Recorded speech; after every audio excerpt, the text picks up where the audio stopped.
Praise the lord. ప్రియ సహోదరి సహోదరులరా, ఈ ఉదయకాలము ఒక బాధకరమైన విషయాన్ని ధ్యానించబోతూ ఉన్నాం. దేని గురించి అంటే విషపు ముద్దు. ఏమండి, ముద్దులో కూడా విషం ఉంటుందా? శత్రువు కూడా ముద్దాడతాడా? పగవాడు ఎక్కువ ముద్దులు పెడతాడు అన్నాడు సామెతల గ్రంథకర్త కదా. అవును, లూకాసు వార్త 22:48 ఇలాగ రాయబడి ఉన్నది. ఆయన ఇంకనూ మాట్లాడుచుండగా, ఇదిగో జనులు గుంపుగా వచ్చిరి.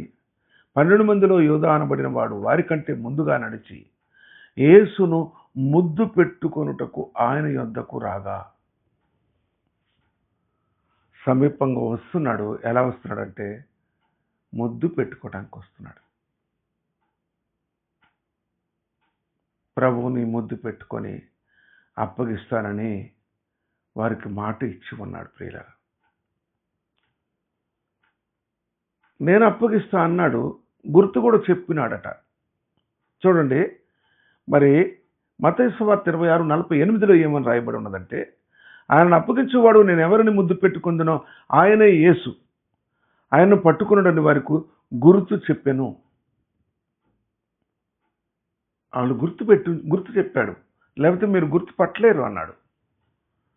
యోధా బహు తెలివి గలవాడు, తెలుసు వాడికి, బహు తెలివి గలవాడు. అప్పుడు యేసు ప్రభు అన్నాడు, యోధా, నీవు ముద్దు పెట్టుకుని మనిషి కుమారుని అప్పగించుచున్నావా అని వానితో అన్నాడట.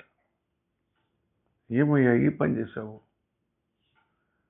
వారికి ఏమని చెప్పాడంటే, నేను ఎవరిని ముద్దు పెట్టుకుందునో ఆయన యేసు, లేకపోతే మీ దివిటీల్లో కానీ మీ దీపాలతో కానీ మీరు చూస్తే మీరు గుర్తించలేరు ఆయన్ని.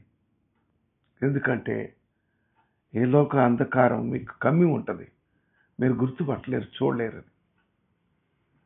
చూడండి, వాడు వచ్చి వెంటనే ఆయన వద్దకు పోయి బోధకుడా అని చెప్పి ఆయనను ముద్దు పెట్టుకొనగా, మార్కు గారు రాశారు 14:45. వెంటనే సీమోను దగ్గర ఒక కత్తి ఉంది. కత్తి తీసి వేశాడు. ఆ సైనికుల్లో మలుకు అని ఒకటిది చెవి తెగింది. మరలా చెవి అంటించి ప్రభు అన్నాడు, ఇంకా వద్దు, నా రాజ్యం ఈ లోక సంబంధమైనది కాదు. నేను కావాలని అడిగితే 12 సేనా వ్యూహముల కంటే ఎక్కువ మంది నా పక్షంగా నిలబడటానికి తండ్రి నాకు ఇవ్వగలడు, కానీ ఇది సమయం కాదు అన్నాడు ఆయన. కత్తిని వారిలో పెట్టుకో అన్నాడు. వారు నిలదీశాడు. మొదట వారిని నిలబెట్టి అడిగినాడు. వారిని ఏమని అడిగినాడు తెలుసా? బందిపోటు దొంగ మీదకి వచ్చినట్టు వస్తారు మీరు? నేను జనసమూహంలో ఉన్నప్పుడు మీరు ఏం చేశారు? నేను దేవాలయంలో ఉన్నప్పుడు మీరు ఏం చేశారు? అడుగుతూ వచ్చారు. ఎవరు జవాబు ఇచ్చిన వారు లేరు. ప్రియులారా, బందిపోటు దొంగ మీదకి వచ్చినట్టు వస్తారు మీరు. ఆ తర్వాత అన్నాడు, లేఖనం నెరవేరినట్లు ఇదంతా జరగవలసినది కానివ్వండి అన్నాడు. ప్రవక్తల లేఖనములు నెరవేరునట్లు ఇది జరుగుతున్నది అని చెప్పగానే శిష్యులు ఎటు వాళ్ళట్టు పారిపోయారని 26:56 మత్తయ్య గారు రాస్తూ ఉన్నారు. పారిపోయారట. సమీపించవచ్చిన ఆ యోధాని యేసు ప్రభు ఏమని అన్నారు తెలుసా? మత్తయి సువార్త 26:50 నా చెలికాడా అన్నారు. చెలికాడా, నీవు చేయవచ్చినది చేయము. నువ్వు ముద్దు పెట్టుకునేది ఎందుకో తెలుసు నాకు. వాళ్ళకు నువ్వేం చెప్పి తీసుకొచ్చావో, వాళ్ళకేమి నువ్వు మరి పర్మిషన్స్ లేకుంటే లిమిటేషన్స్ చెప్పావో నీకే తెలుసు. నువ్వు కానీ నీ కార్యం నువ్వు కానీ అన్నాడు ఆయన. ఆయన మీద పడి ఆయనను వారు పట్టుకొనిరి. ప్రియులరా, ఆయన సడన్గా పారిపోతున్నాడా? లేదే.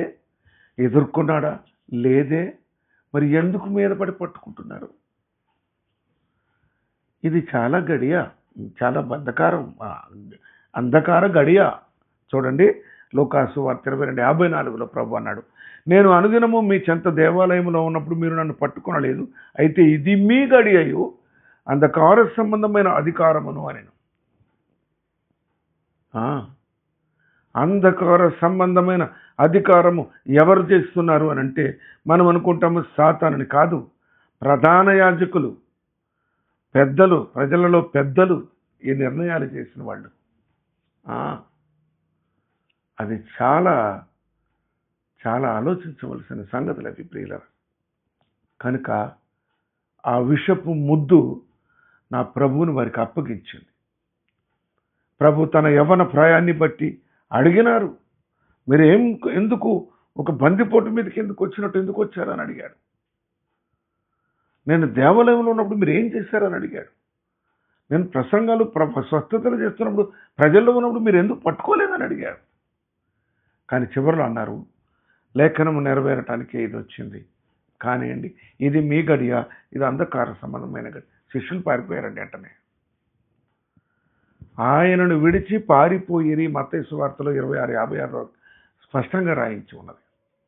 కనుక ప్రియులరా, ఆ విషపు ముద్దు నా ప్రభువుని పాపుల చేతికి, దుర్మార్గుల చేతికి అప్పగించబడటానికి ఒక గురుతుగా మిగిలింది. అది ఒక గురుతుగా మిగిలింది. కనుక ఎక్కడైనా ఎప్పుడైనా ముద్దు పెట్టుకునే సందర్భం వస్తే అది పసి పాపలనే కానీ రక్త సంబంధులనే కానీ హృదయము కల్మషం లేనిదిగా ఉంటేనే పెట్టుకో. ముద్దులో ఎంత విషయం ఉన్నది. ప్రార్థన చేసుకుందాం. పరలోకపు తండ్రి, పరిశుద్ధుడా, ప్రేమించిన వాడు ముద్దు పెట్టాల్సింది పోయి పగవాడు ముద్దు పెడుతున్నాడు. మీరు ఎన్ని మాటలు అడిగిన వారి దగ్గర జవాబు లేదు. అయినా లేఖనము నెరవేరవలసి ఉన్నది. ఇది మీ గడియ, అంధకార సంబంధమైన గడియ అని చెప్పి మాట్లాడుతూ, ప్రభా, మరి వారికి నీవు అప్పగించుకున్నందుకు వందన స్తోత్రాలు. అయితే ఒక గుర్తు అతడు ఏదైతే ఉంచినాడో అది ఒక ముద్దు. ప్రభా, మరి తిరిగి వచ్చిన కుమారుణ్ణి చేర్చుకున్నావు, ముద్దు పెట్టుకున్నావు, కౌగిలించినావు. కానీ నిన్నే ముద్దు పెట్టి అప్పగించిన నా పాపమును బట్టి నన్ను క్షమించమని యేసునామమున అడుగుచున్నాను తండ్రి. ఆమెన్. Praise the lord.